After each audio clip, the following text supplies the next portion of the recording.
Salutations, sleuths. I'm Gina. I'm Maria. And we are Fortuitous. Boom!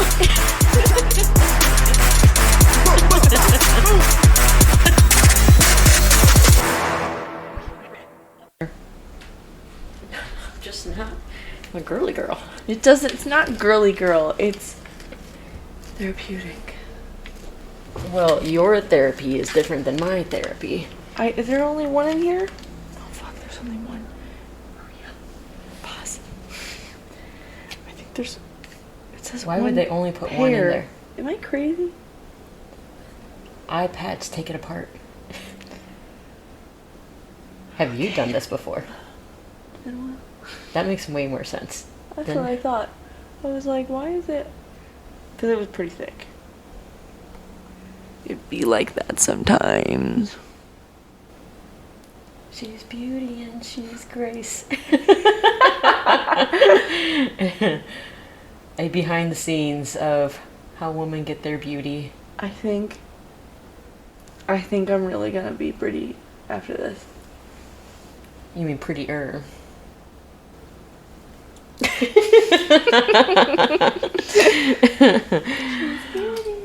She's beauty. Are we starting? We can start whenever. Okay, and go. In action. So tell me this isn't a vibe. Wait. Grab your drink. Grab the...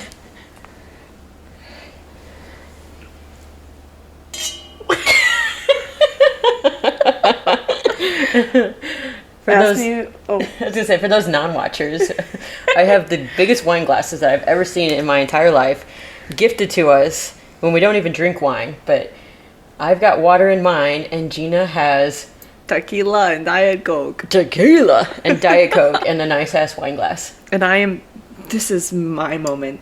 This is it. Yeah, describe the vibe for us, Gina. I have under eye patches on, a head towel for my wet ass hair because I just got out of the shower, and I am in the comfiest, coziest clothes, sweatshirt, you know the deal. Then we got our homegirl Maria, who is Christmas the fuck out in her Darth Vader ugly sweater, Christmas theme. Sitma sweater. Sequence that does that thing where it changes colors depending on which way you rub in the direction. Yeah, Christmas hat. Yeah. And heart, I don't even know. Nothing is together. The frumpiest Christmas pajama bottoms ever. It's amazing. I'm proud of us. Tell us you don't coordinate your outfits without telling you don't coordinate the outfits. Gina went hardcore girls' night, and I went hardcore Christmas. I texted Maria. I said, you may love me or hate me for the theme I've made myself tonight for tonight's episode. She said, I'm very excited to see. And interest is piqued. Did I do all right? Yeah, I was expecting a lot worse, actually. I thought you were going to come decked out. I saw you walking down from afar, and I saw something on your head, so I thought you had, like, Christmas hat stuff on also, and I was like, yes, girl, yes. And then you walked in, and it's a towel, so I'm confused as shit. And I'm like, are you going to change into your theme outfit, or this is the outfit? This is the theme. This is the vibe. Real quick, I'm going to try this. Yes, so, yeah, Gina took my nice 1800 Reposado tequila and mixed it with Diet Coke. Okay, don't... You have to call it like you see it, don't you? I'm just letting the people know. That's so embarrassing. From a wine glass. That's not bad. Really? Flat Diet Coke, not to mention. But the tequila is so good. That's a good smooth. Tequila. Yeah. And I do not care for tequila. It's my favorite one. What is it called? 1800 Reposado. Ooh, one more time. 1800 Reposado. Damn. That was Say it to me again. Okay. Well, what are we talking about tonight? We are kind of combining Christmas with spook. Because this is coming out the day after Christmas, right? And so I was thinking, you know, the ghost of Christmas past, Christmas present, Christmas future. Are you familiar with the different Christmas ghosts? Of course. Charles Dickens, what's his name? Ebenezer Scrooge. And so I kind of was thinking that. And then I had already kind of started putting together some notes of like, if I were a ghost, what would I do? And have asked some people, like, if you were a ghost, what would you do? And then married that with another episode I started putting together, like, back in Halloween for spooky stuff, about a certain ghost, and it's a wild tale. So I was like, all right, we're just going to ghost it up here. Okay. It's all ghosty. Oh, this is so up your alley. I'm not surprised. I was trying to like mix up because I think the past however many have been like right up my alley. And were you thinking ghost material was not up your alley? No, I knew it was up my alley. Okay, all right. But it was so we had something else planned and it kind of fell through, and so I had to put together something very last minute. And by last minute I mean like today in 3 hours. And so that's where it's like, all right, what do I have? And so I just grabbed chunks of different things that I thought about. I love it. And I'm proud of you, too. Just like looping in the Christmas ghost stuff, you know. Could be speaking too soon, though. So I won't say I'm proud of you yet. We'll see how this goes. Overestimating me. Let's see what an hour's work will do. Oh, and I will say I'm going to be doing my nails while Maria serenades me with her stories. So this is the truest of a girls' evening for me. Yeah, Gina's actually doing girls' night. Face, nails, etc. Head, shoulders, knees, and toes. Let's go. Let's go. Okay, so if you were a ghost, what would you do? Would you be malevolent or benevolent? Would you be Casper the Friendly Ghost, or would you be just a straight up ass dick ghost? I would be nice. Would you? Yeah. But I also would be sassy. It depends on what... doesn't it matter what phase you die in? Do you die on your period all pissy and you're and just then you forever stay stuck that way? in your period? That would actually suck if you died in whatever cycle you were. Or would it be worse if you continued your cycles as a ghost? I feel like your ovaries would just die, so then you wouldn't have to worry about that. I fucking hope and you would so. be... Let's just, for argument's sake, that you are non-hormonal ghost. Okay. I think that I am generally a nice, happy person. So I think I would, in the afterlife, as a ghost, be a nice ghost. Just continue it. Yeah. But it's like, okay, like, you wouldn't want to see what the other side was like. Like, you've been nice and kind, like, alive. So do you, like, want to, like, try and dabble in, like, the mean and the evil? Okay, no. And here's why. I know how I feel about not wanting that in my life now. Why would I want to do that to someone else? Because you're dead, it doesn't matter. Like, I don't give a fuck. I think I know your answer, so no, I do not want to be mean. Well, I mean, I wouldn't be totally malevolent. But I would kind of, spook around. I think I would have fun with it. I'm not going to be a little goody two-shoe ghost. Because you're a ghost, and let's say, I mean, this is forever. I think eventually you would get bored, and then, you would have to, like, get a little bit mischievous to have some fun. Yeah, I would definitely have fun.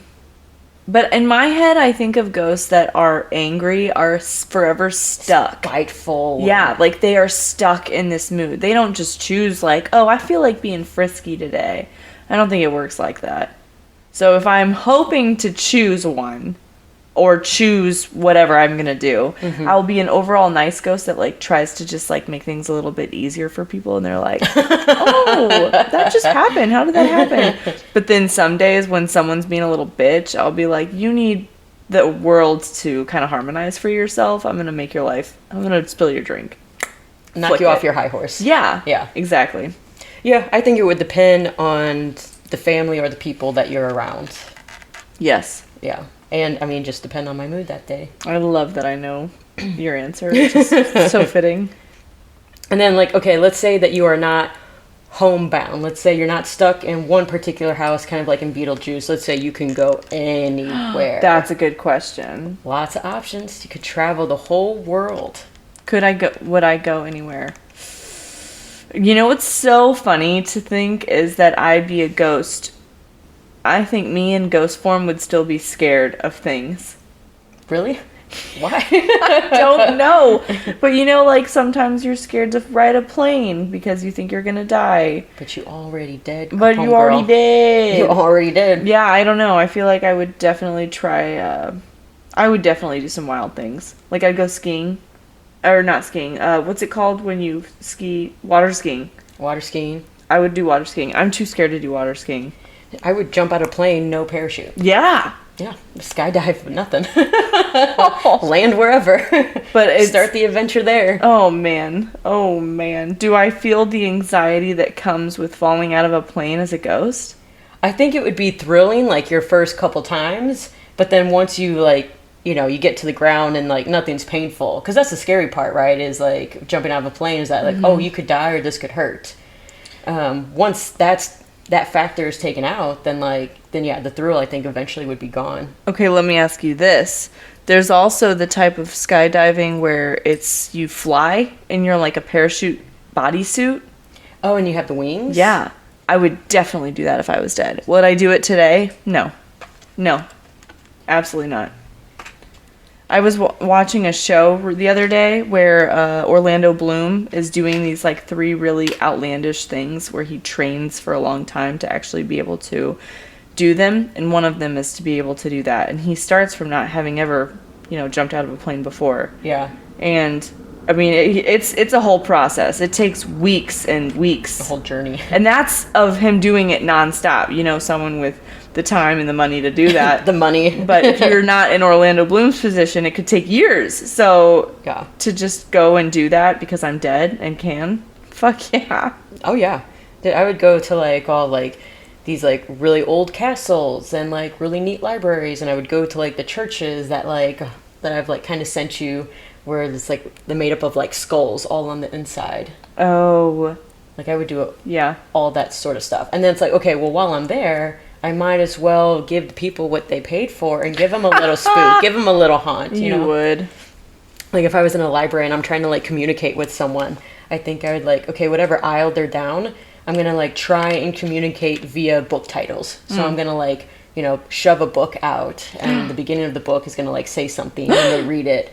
And then I'm going to like flip the pages while the book is in their hand, and, you know, it's going to open up to a certain thing and they'll catch like a word from that. And why am I surprised that that's what you would do? You are I feel surprised? like, yeah, a little bit. Well, that's just one thing that I would do. Yeah. Like if I'm going to travel, I'm going to be there. Okay. And then I would definitely go to the notoriously haunted places. And I think that I would scare the people that are making the whole situation like fake. Like, Okay. let's say, like, you know, for Lent Mansion in St. Louis, there's rumors that, you know, like, the people that work there, like, will do, like, the banging on the doors or make the sounds in the caves, etc. Mm-hmm. I would scare the living shit out of the workers that are doing that. I would haunt like the that. haunties. That's good. And then they'd be like, dude, stop fucking with me. It's like, I'm not doing that, bro. Yeah. Oh, that, yeah. How fun would that be? You know what else I would do?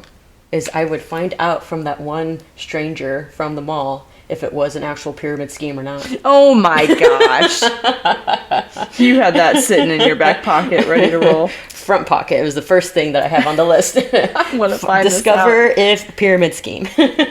Oh gosh. You know what, that brings up the idea. I would want to go see what people I haven't seen in a long time are doing that I would never want to check in on them now while I'm alive. Like enemies? Kind of. Or just people that I've like am curious about but don't want to mingle with. So you would peep on people. Yeah. Yeah. Well, that's what I was one way to wondering. say I was it. like, are you going to be like a peeping ghost? Because I'm just like, what's out there? I can do anything. So I would do all the things that technically you shouldn't do because society says you shouldn't do it. But I'm going to do it because I'm a ghost. So I creep on people. Would I watch people undress? I don't know. I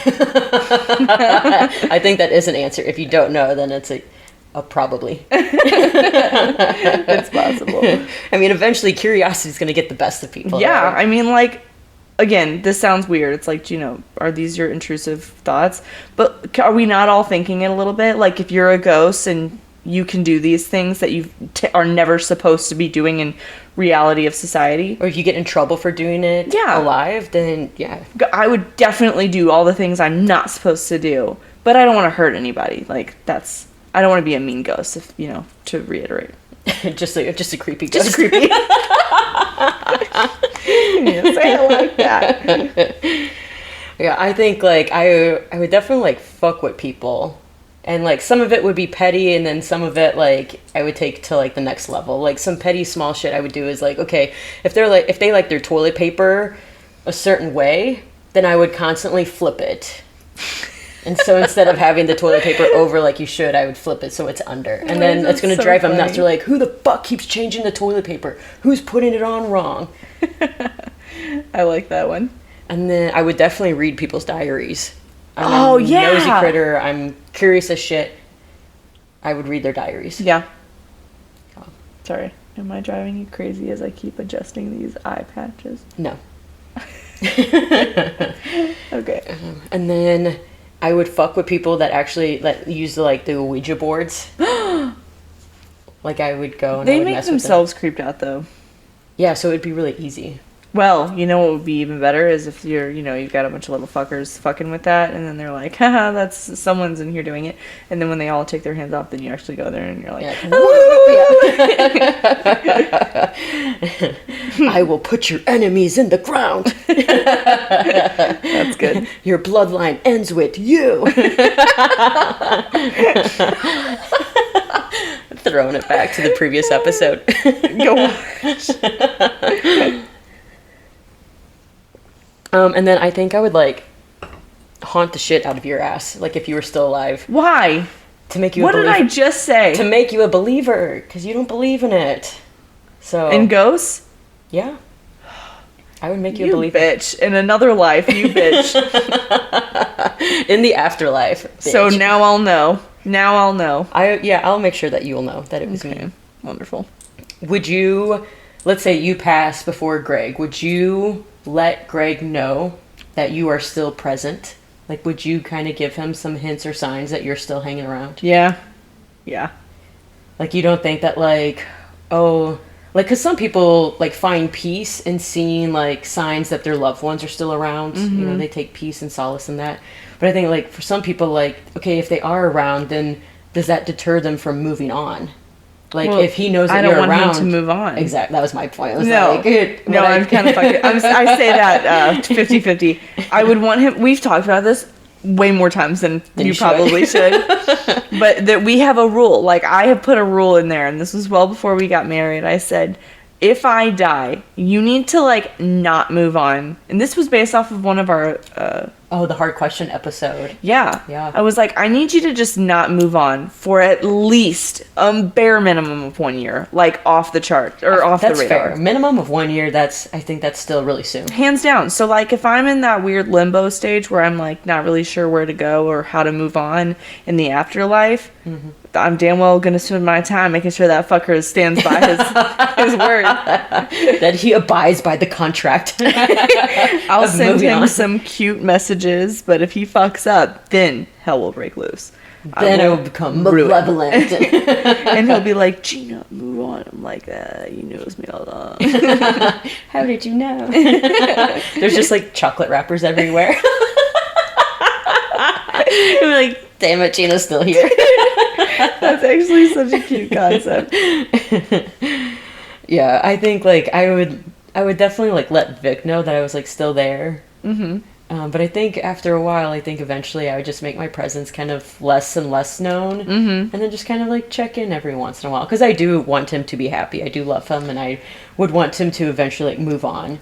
Yeah. But you know, I'm gonna be approving or disapproving of the woman, right? So if he brings some broad home and I don't approve, then I'm gonna get scary. That's right. I'm gonna scare the shit out of her, but I would probably do it at her house so Vic doesn't know that it's me that I'm intervening. Okay. So I would follow her home.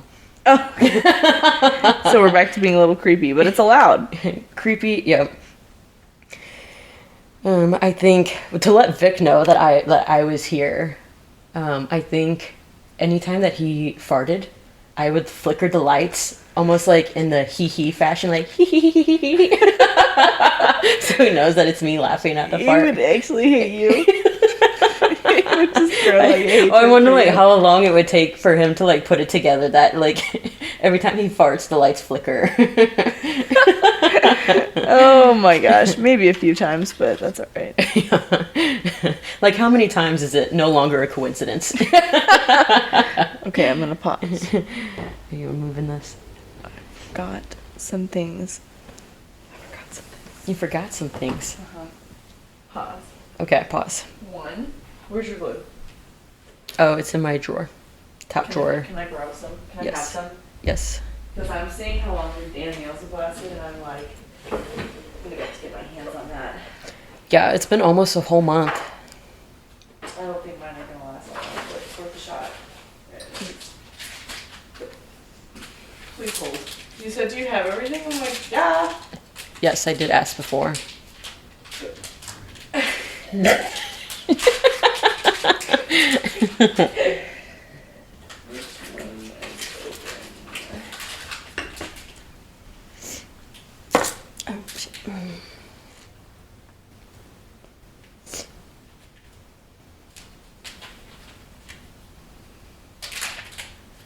Is that the only thing that you need?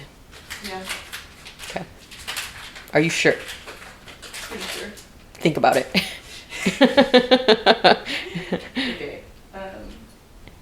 The glue for your nails. I've got my stuff all in that bag.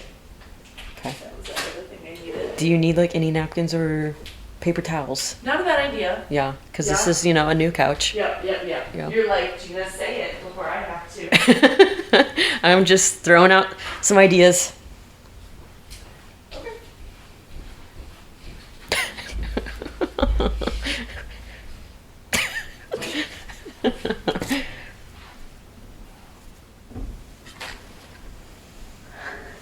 Comfy? Okay.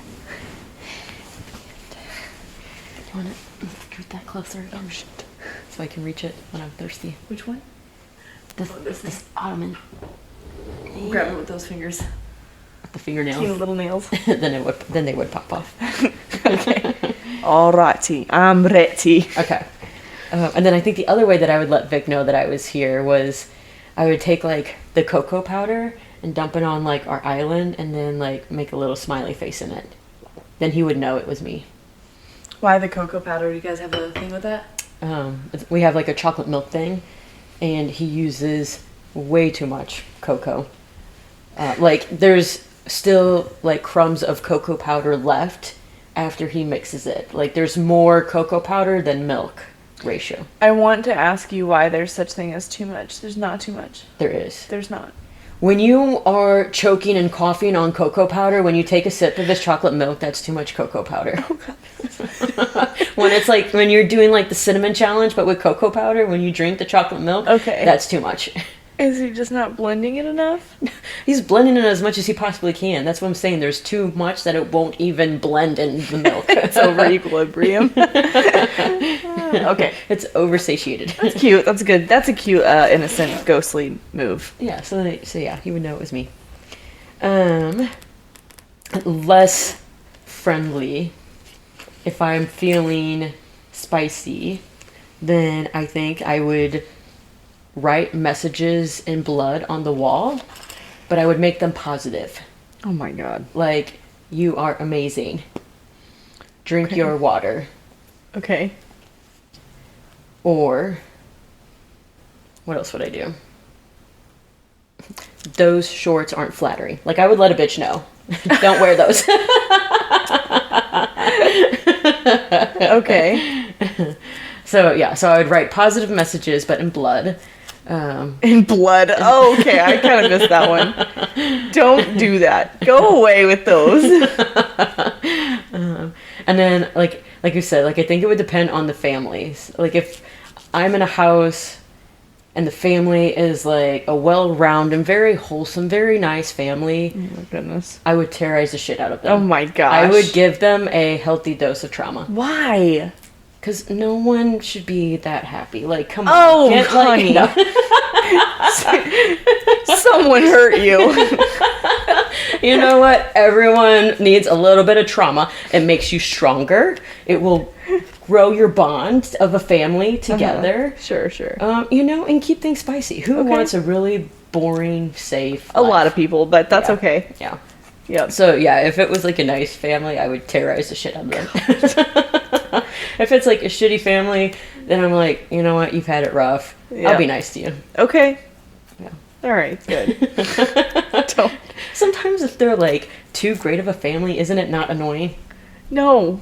Someone really hurt you. Am I envious of it? Sure. But I'm not annoyed by it, no. No, it's like, you know what? Someone hurt me. You know, don't be all shiny and perfect. Have a little bit of dirt and grime in there, you know? Okay. Put some Someone skeletons take the mic away from Maria. Put the skeletons in the closet. Literally. And then I think I would like, you know those creepy dolls that I have? And creepy dolls that other people have? Yes. So I think I would possess one of them. And, you know, obviously you would do the whole, like, No. spinning the head, you know, 180 or 360. Why? But then I think also to kind of lighten the mood, I would twerk. The doll? I would twerk the doll, yeah. Okay. So then, because I want conflicted emotions, right? I want people to be frightened, but also like, ha ha ha, this is kind of funny. That's not what they would get from that. They'd be so just concerned. If I saw a doll twerking, I feel like that'd be my exact reaction. Like, that's kind of funny, but what the fuck? You don't think you'd be running before you can allow it to do the deed and twerk? Who knows what I would do if it had actually happened. Part of me wants to think that I would, like, watch it kind of play out. See what happens. Every time you speak now, I just feel like it's someone hurting you is really coming out in your words. Go back to therapy. Sort your shit out. But yeah, I mean, I think that's like, you know, a good gist of what I would do. Okay. I would be nice sometimes, not so nice other times. I would let intrusive thoughts win. Yeah, sure. Okay. Who wouldn't? I'm curious what other people would do. Because that's not a thing people think about, you know? No, I don't think so. I don't think so. What would you do as a ghost? I put the question out, like, on my regular Instagram socials. I didn't get people's permission to say their name, but I know, like, one person said that they would, like, flicker the lights often, and then they would kind of, like, whisper things to people. Whisper Things. Ew, don't do that to me. Don't do that to me. I think I would, like, breathe on their neck a little bit, like a little... to give, like, those little goosebumpies on the back. I've had a feeling once before where I thought someone was behind me blowing on my neck and there was no one there. And it was not like I looked for a vent, there was no vent. It was the weirdest feeling. And it only happened once, but I remember it clearly because it was eerie. I did not like it. Probably me in a parallel I universe. walked away. Ew! A ghost version of me in a parallel universe has come over to this universe and is already haunting your ass. I would not be surprised. I'm finding you in every universe in every lifetime. And then what else? Oh yeah, some people said that they would fuck with like Vic. They were saying that they would like anytime that he got up, they would like move his beer, and so he'd come back and like his drink is missing. Is this one of the boys? Yeah. Okay. But I was like, well, he doesn't really drink beer at the house, so like it'd have to be a Columbus thing. Only. Yeah. Yeah. Do it somewhere where he's applicable. Uh-huh. And then would you try to be like a vigilante or like solve mysteries or murders, cold case files? As a dead person? Detective. Yeah. I don't know. No? You have all the time in the world. Oh, fuck no. Fuck no. A decoration fell. Scared the shit out of both of us. It was Theo. My own personal ghost, Theo. I'm going to take a page out of his playbook, and if I'm a ghost, I'm going to turn the lights off and turn the fan on while someone is in the room. Remember that was one of the spooky things that happened to me? Yeah. when I got the nails. That's it? That's what you would do? I would do that, sure. Because, Okay. like, how do you can't explain that. No. The lights turn off, but the fan turns on. It's not like, a fuse blew or something like that, because the fan is on. I would run up and down the stairs because I would not get exhausted because I'm a ghost. And it would be like, who's running up and down the stairs? That's a classic one, people hearing Yeah. stairs. Maybe that's why they do it, because they're never going to run out of breath again, so it's okay. You don't even need breath. But would you, like, bother exercising when you were a ghost? Like, would you, like, No. go to the gym? No! Forever thick. This is the opportunity to no longer have to work out. Yeah. No. But I ask about the murder solving or mystery solving because the story of the ghost that I have is actually where a ghost led to the conviction of a man for murder. What? Say that again. The ghost story that I have is how the testimony of a ghost led to the conviction of a murder. So a ghost put a man behind bars. How? Let's dive in. We're going in our Wayback Machine. So this is 1890s. So you whipped out a story? This is the story that I had started way back Halloween and spooky season. Okay. Did you see that? Buckle up, everybody. I What? shit you not, it was moving. What was moving? My screen. I see it. Do you? Is it doing this? It's going. It is. It's back, forth, back, forth. I don't think I want to do this episode anymore. What are we conjuring? Oh, damn. Oh, Is it still doing it? yeah. Maria! Maybe it's the candles. You said... If the fucking lights go out or fan goes on after you blow this out. Dio is listening.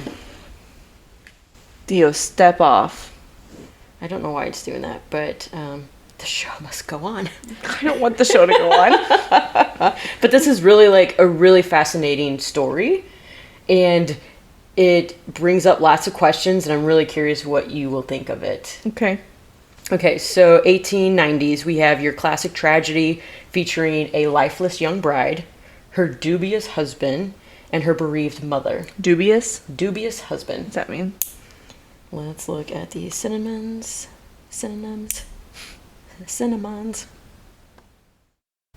Dubious is like,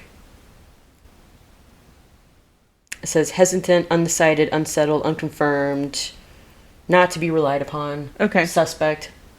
So dubious. Ooh, the dubious husband. Alright, got it.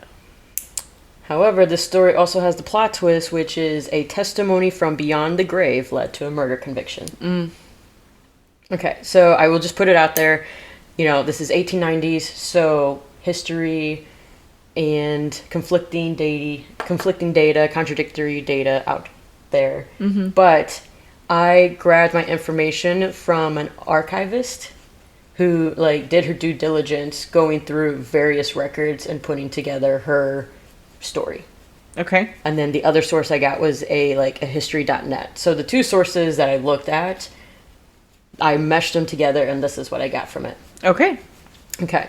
So our story starts in October 1896 in Greenbrier County, West Virginia. You have newlywed couples, Elva Zona Heister Shoe. That's the other thing. These people had long ass names back in the day. Yeah, that's a mouthful. All of these characters have 4 names. So where is it from? This is West Virginia. Okay. So Elva Zona Heister Shoe, known as Zona, and her husband Erasmus Stribing Trout Shoe. Are these made up? No, right? 1890s of it all. Okay. All right. When he goes by Ed, we're going to call him Trout. So we have Zona and Trout, the newlyweds. They set up their life together in this new 2-story home.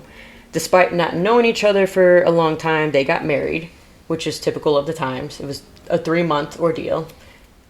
Met, engaged, married within 3 months. And despite being despite not really knowing each other, from the outside looking in, it looked like they were like a happy-go-lucky couple. Everything was fine. Kosher, dandy. Mm-hmm. And then it wasn't until Zona's demise did the rumor mill begin, which is also pretty typical. Like, no one says shit until someone passes away, and then it's like spilling the tea and talking about them and like, oh, well, I always knew, or I always thought. Oh, that's so sad. Right? You know I get off topic so much, but I'm going to do it for right now, real quick. Put it in there. I'm doing it. You know what makes me or so sad or breaks my heart is when, you know, one of the spouses dies, and then, you know, the significant other has to go through being the first suspect. Because it is commonly Usually when a woman dies and it's the man. I mean, yeah, I guess you're right. That is the one way. But still, like, vice versa. The spouse is typically, you know, becomes looked at. Yeah. And I cannot fathom going through the questioning. I wouldn't have the capacity or the bandwidth to deal with someone thinking I did it and I didn't, you know? While you're trying to grieve. Like, if you didn't actually do it, right? Exactly. But there's been enough stats and evidence that, like, that's why they are the first suspect. So you're right. If you didn't actually do it, but you were being treated as the first suspect, oh my God. I can't fathom. Right. That's disgusting. So, sorry. It would suck. I don't even want to try to imagine it. What is worth noting was prior to Zona, Trout had 2 other wives, both from local known families. The first marriage ended in divorce, and then the second marriage also ended in her death. Cause is still unknown. So this is his 3rd wife, and she dies only 3 months after their marriage. Okay. So you can see where it would kind of be easy, where the rumor mill would start, the tea and the gossip around the town. Sure. 3rd wife, she's also dead. Mm-hmm. So the story goes, on a chilly Saturday morning, January 23rd, 1897, a neighbor noticed that the shoe house was dark and quiet, which for him seemed like something was kind of odd. Something didn't feel right, so he goes to check it out. And I guess in the time you are audacious enough to just walk into someone's house, which is what this kid neighbor did, and he found Zona's lifeless body laying at the bottom of the stairs. So kid freaks out, runs home, tells his mom, and, you know, it's in the 1890s of it all, so word of mouth, it goes around. Eventually, Trout hears about his wife, so he runs home and is, quote, inconsolable. Mm-hmm. Which, yeah, I mean, if it's legit, then yeah, you would be inconsolable. A local doctor, Dr. Knapp, he was called to the home, but again, it's 1897, so it took him an hour or two to arrive. So time has passed between when Trout hears about it, gets home, and a doctor arrives. During that time, Trout put new clothes on Zona and moved her up to the bedroom. What? Oh, we gotta think this is 1897. 1890s, sorry. So there is no, like, conserving, like, evidence. Yeah. Right? But what is peculiar is what he dressed her in. Ew. He put her in a high-collared neck dress, and then he put, a large veil that was, like, folded several times and tied it in a large bow underneath her chin. Okay. So just kind of, like, elaborate and kind of sus. And then, yeah, put her up in the bed. But at this time, like, for us, that seems weird now. But at that time, it wasn't really too weird because it was like, oh, he's just making his wife decent. Mm-hmm. Right? You know, people are going to come and see her and inspect her. And, like, he wants her to be decent. Okay. I don't know what she was wearing before. That's my first thought. I want to ask the why, but I'm sure they will ask him. And he will probably give a generic answer. Yeah, wanted her to look decent. Mm-hmm. The initial inspection from the doctor stated the death was by heart disease or heart attack. Back then they called it everlasting faint, which I kind of like. Like, that would be a good one to put in a prior episode. But I mean, it is morbid. Like, oh, he had a heart attack. Oh, he has everlasting faint. Oh, I thought it was fate. Faint. Fate. Oh. Faint. Okay. Fainting. Everlasting. Oh, okay. Yeah. Oh. Yeah. Right. That's why I said sad and morbid. But don't you think everlasting fate would have been kind of wonky too? Everlasting was always meant to fate. happen. But that would be everyone. Yeah. Yeah. Okay. Later on, the official Greenbrier County death book lists her cause of death as childbirth. What? Yeah, really weird, right? Okay.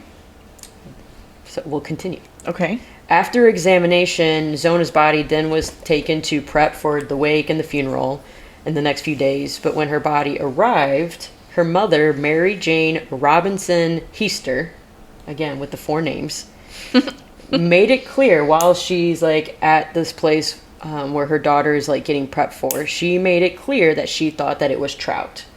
Like, she's not holding back any opinions, and she's being very vocal to all the people around that she thinks it was trout. Damn, okay. So she's planting seeds in people's minds. She's creating doubt. She's having, she's spreading the rumor mill. Mm-hmm. Fueling the fires of the rumor mill. And everyone grieves differently, so it's hard to say and judge people's reactions when they are going through the grieving process. Mm-hmm. But there's reportings that Trout was acting like overly erratic, and he was very theatrical. Some people saw it as like loving and admirable, and that he like just was so devoted and loving to his wife. Other people saw it as a facade or a show. I hate the judges. Exactly, right? That's what I'm saying. Everyone grieves differently, so like you can't judge people. Especially when he during is this time. Like, if there's any kind of grieving to expect, it's the dramatic, like, can't keep your shit together. Oh, I would be beside myself. Yeah. So, like, when I see someone, and you're gonna immediately take that and twist it because it's too much, like, what? Yeah.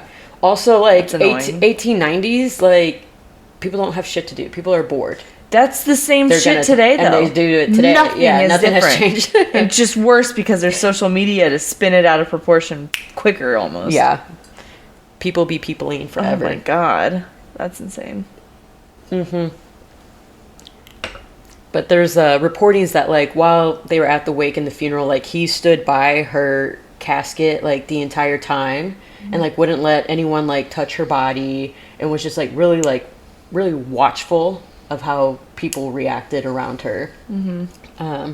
And it came out later that some of people noticed while they were there that they saw some bruising on her cheek that they didn't quite see before, and that her neck looked kind of like wonky that they hadn't seen prior to that. Okay. So people are seeing things in this casket. She still has the high collar and the bow, all that stuff on.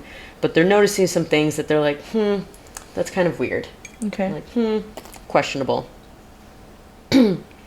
So, between those two things that people have seen, plus Mary Jane, the mother, vocalizing her suspicions of Trout, and Trout's behavior, again, people around town are talking about him, and then they're talking about his bad temper. They're talking about how he's gotten divorced, which back then, extremely taboo. Putting all his shit on the table. Yep, airing out all the dirty laundry. And despite all of this, though, it was a pretty much, like, open and shut case. Like, they just deemed it as, like, an accident, an unfortunate incident, and, like, that was that for a while. But Mary Jane, the mother, was not about to stand idly by. She had a bee in her bonnet. She felt very passionate about this. A bee in her bonnet? Yeah. Okay. I'm sure I heard that one right. Yeah. Like, she was upset about this, which you can also understand because she's a grieving mother. Right. And if you do know his history of, like, okay, this is the third wife, then I think it's also fair to be suspicious. Okay, of course. Just devil advocating both sides here. Well, so a little bit of time after the funeral, Mary Jane begins having visions of Zona appearing to her and talking to her.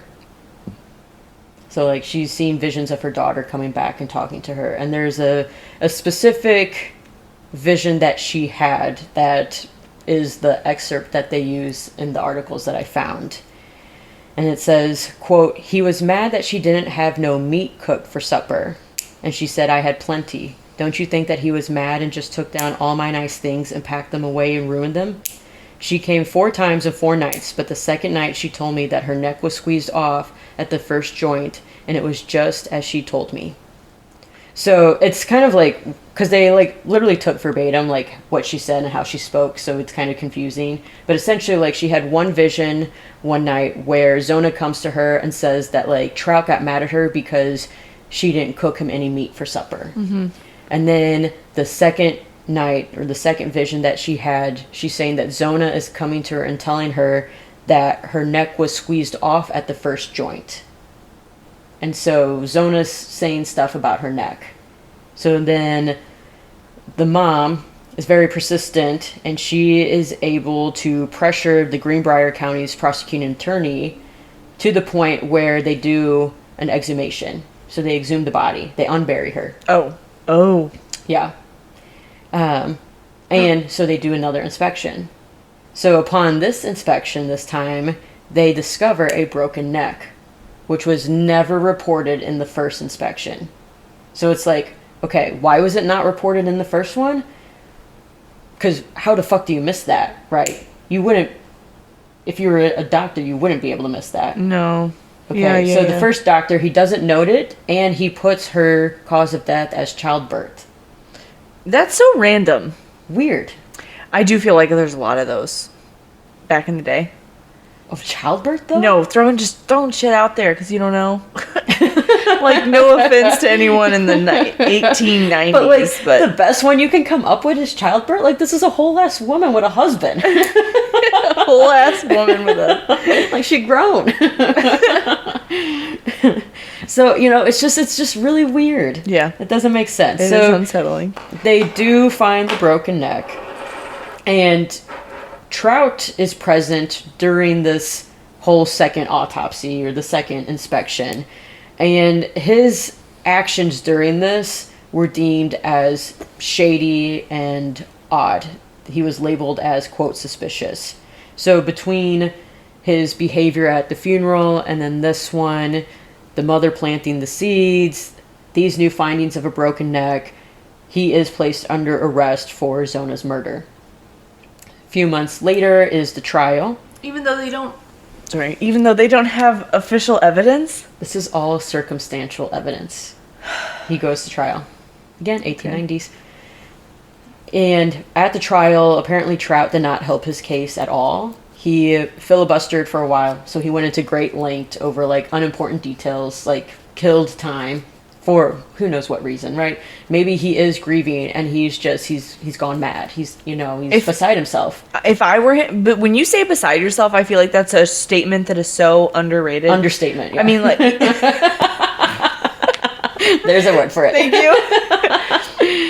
Because when you're beside yourself, you're genuinely not you. You're not yourself, yeah. So I'm not trying. I don't know the verdict. I don't know what you're going to come to terms with. But this is from an outside point of view that is so oblivious to what, this is why I would not be a ghost that would be a detective, because I would just fuck everybody's life up.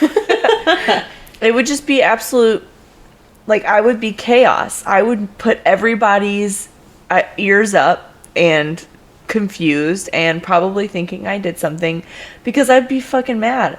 I'd be all over the place, chaotic, and doing whatever the shit he's doing, probably, because I just don't know how to be. I don't know. Yeah, I mean, no one can say how they're going to react right when they're in that situation. And that's where it's like, like I said, everyone grieves differently. And this is only like a few months later. So it's not like a lot of time has passed. Mm-hmm. I mean, he's denying that he did it. He is saying that he's vehemently protesting his innocence, but he does take it like further, and he says that all the prosecution, like all their work, is just spite work. He even calls to God as his witness. Like, he gets super religious with it. He yells at the jury to look him in his face and to say, is this the face of a guilty man? Mm-hmm. He's doing like a lot of stuff. Okay. Is this the face of a madman? Yeah, could be. Well, at the end of the day, it left an unfavorable impression to the people that were at the trial, but also to the jurors. Okay. And then the mother, Mary Jane, she was called to testify, and she was just like straight up like, yeah, the ghost of my daughter came and visited me and she told me this. So like she didn't try to like deny it or hide it. She just straight up was like, yep, a ghost told me this. Okay, so we're gonna say that this man's mad, but that's not gonna give anybody the impression that Mama's mad. Okay. There's the but and there's the however. Okay. So the compelling part about her testimony was that she was able to describe Zona's house and then the land surrounding the property despite never visiting there. Allegedly, she never visited there. Okay. So it's like, okay, yeah, how would are she we be able to confirming? describe... I mean, yeah, how do you confirm, right? It's he said, she said. Right. So that compelled the jury. And then her testimony was also so passionate and powerful and compelling. And because Mary Jane was a well-known, pious, God-fearing woman of the town that people respected, her testimony was accepted as truth. Okay. Yeah. And then her accounts became the case's strongest evidence. That was the strongest evidence is her daughter visited her in the dream and she allegedly had never visited the place. Yep, her accounts. Why had she never visited the place? It's her mom. Well, they were only married a short time. 3 months, though. I mean, you think you'd visit once. Yeah, I don't know it's where not like she lived far or anything. My assumption, based on what I read, is that they all lived in a town and it was a small town. Uh-huh. Yeah, so, Mama, why didn't you go? Or like, I'm getting, what's your relationship? Because if you haven't visited your daughter in 3 months to her newly married husband that you allegedly are saying you did not like or you have a bad feeling about, where you at, Mama? Where were you? Yeah, see, this is where my mind's going. Yeah. Like, I'm going to accuse her over him. Yeah, and I think it's fair and valid. Yeah, okay. Yeah, where were you? Okay. All right, so the jury hears both sides, and they're excused to deliberate. How long do you think they took before reaching a verdict? 2 hours. An hour and 10 minutes. Okay. Which is short as shit, right? Yeah, Normally yeah. It takes hours and hours, sometimes days. Uh-huh. This took 70 minutes. They came back with a guilty verdict of first-degree murder. Of the husband. Yeah. There is zero evidence. Mm-hmm. Evidence was entirely circumstantial. There's a quote. No. There's a quote. It says, quote, "Though the evidence was entirely circumstantial, the verdict meets general approval as all who heard the evidence are satisfied of the prisoner's guilt." This is right up there with the witch trials. Just throwing on shit on people because fuck them. Mm-hmm. So let's go see if she floats while she can't swim. And if she... I cannot with this whole story. Trout was sentenced to life in prison. Wow. Specifically, the West Virginia State Penitentiary. Of course, if he did do it, I'd be like, all right, good job, guys. Right. Off of nothing. Mm-hmm. He almost didn't make it there, though, because a lynch mob had formed, and they were trying to hang him.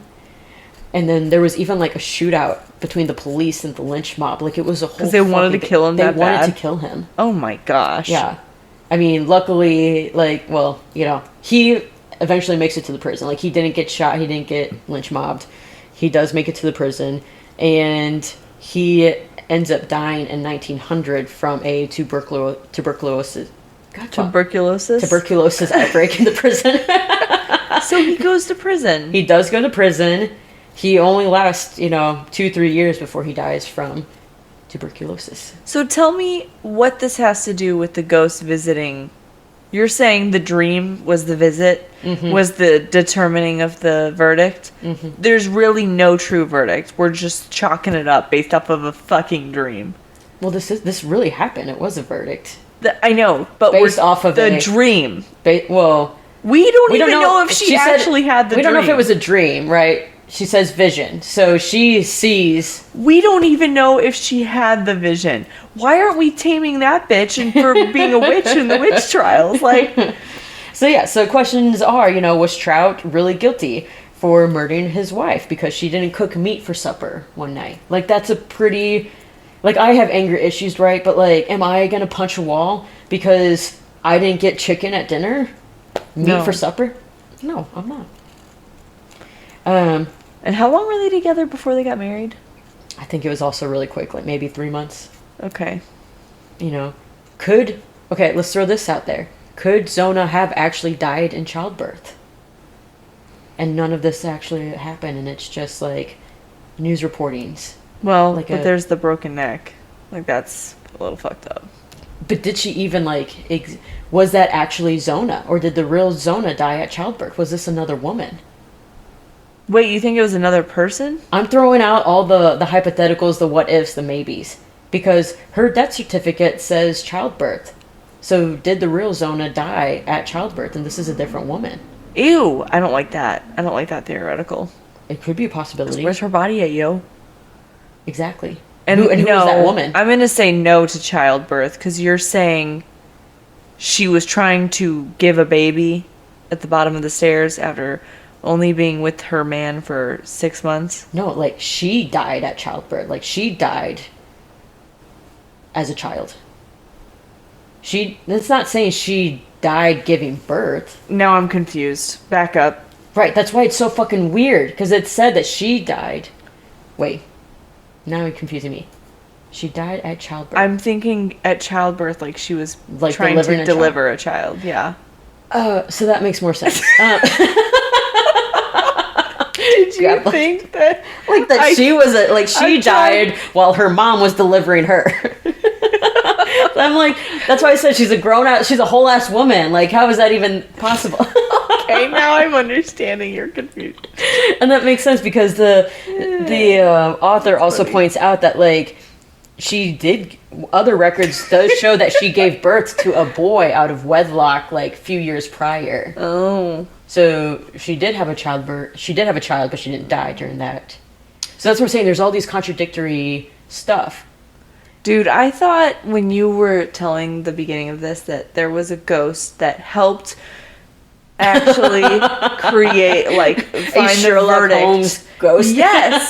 Yeah, that's genuinely what I thought you were, like, gonna get at. And then you're telling me this crazy mama just decides to whip out of her ass that her daughter visited her in a vision and basically kills off her husband. Like, that's so petty. I don't know. I got written bad all over that.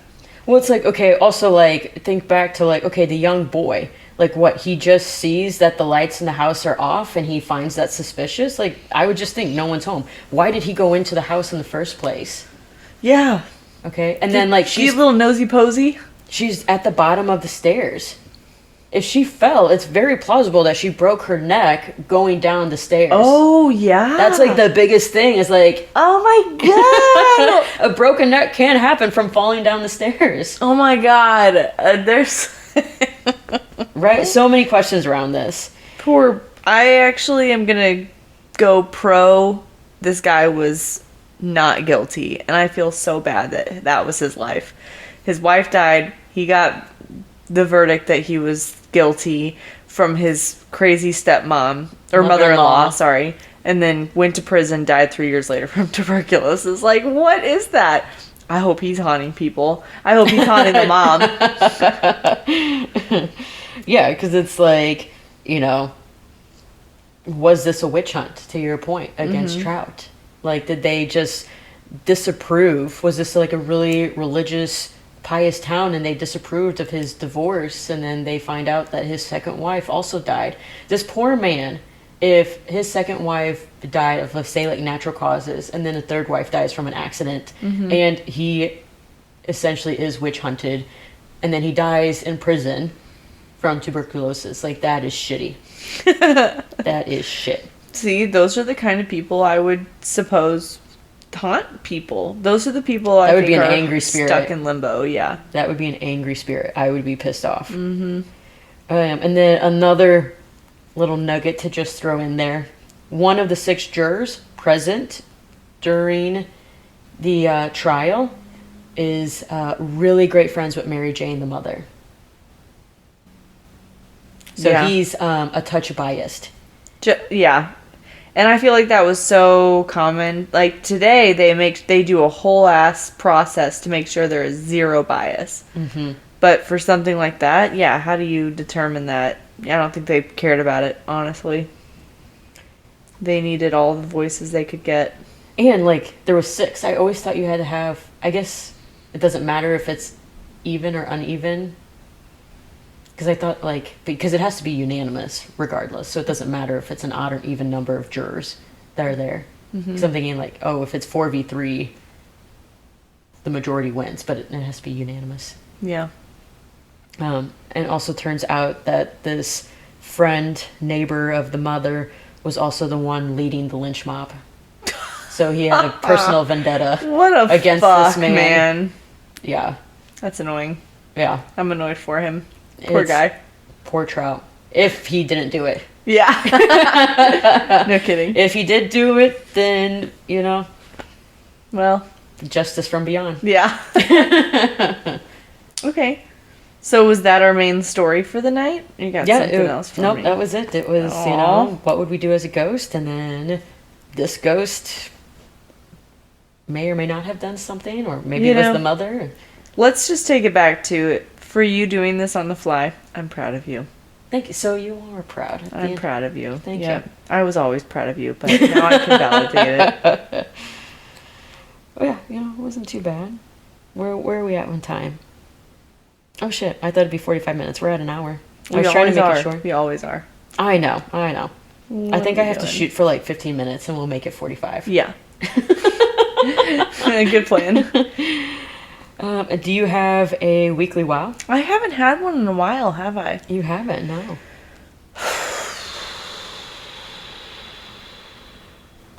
No. I thought of something. I saw something and it made me think of it. And I think, like, we'd had that whole episode on toxic positivity and how, it's okay to not be positive all the time. So, yeah, I'm bringing it back to that. And, in a world, you need both the optimist and the pessimist. The optimist, it's on my phone. There's a great quote. Hold on. I don't want to butcher it. Let me look it up. Okay. The world needs...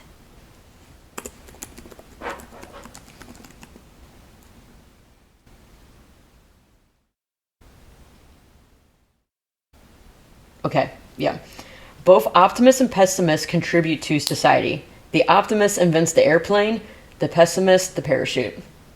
Ah! Right? I like that. Yeah. So, So we're saying it's okay to be a pessimist? I'm saying, own yourself. Okay. Well, I'm just saying I would definitely say I'm more of a pessimist.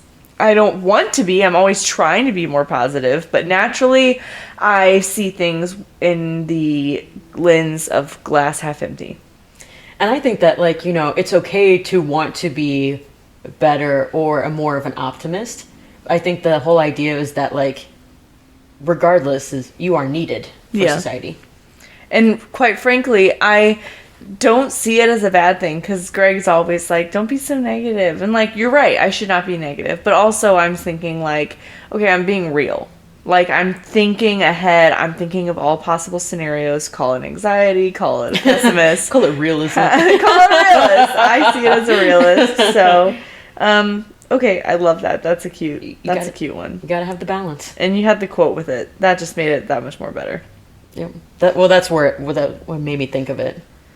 Well, I'd say good on us for this lovely ladies' night / Christmas night. Girls' night / Sithmas. Merry Christmas, everybody. Well, it's the day after, but we'll say it hasn't been Christmas for us yet. Yeah. When this comes out, it'll be Boxing Day. So Merry Christmas, Happy Kwanzaa, Happy Hanukkah, Happy Holidays. Aww. And we'll see you in the new year. Okay. Bye. Bye. I guess if we edit out your pause, then it may be 45 minutes. That only was a minute. If that. God damn.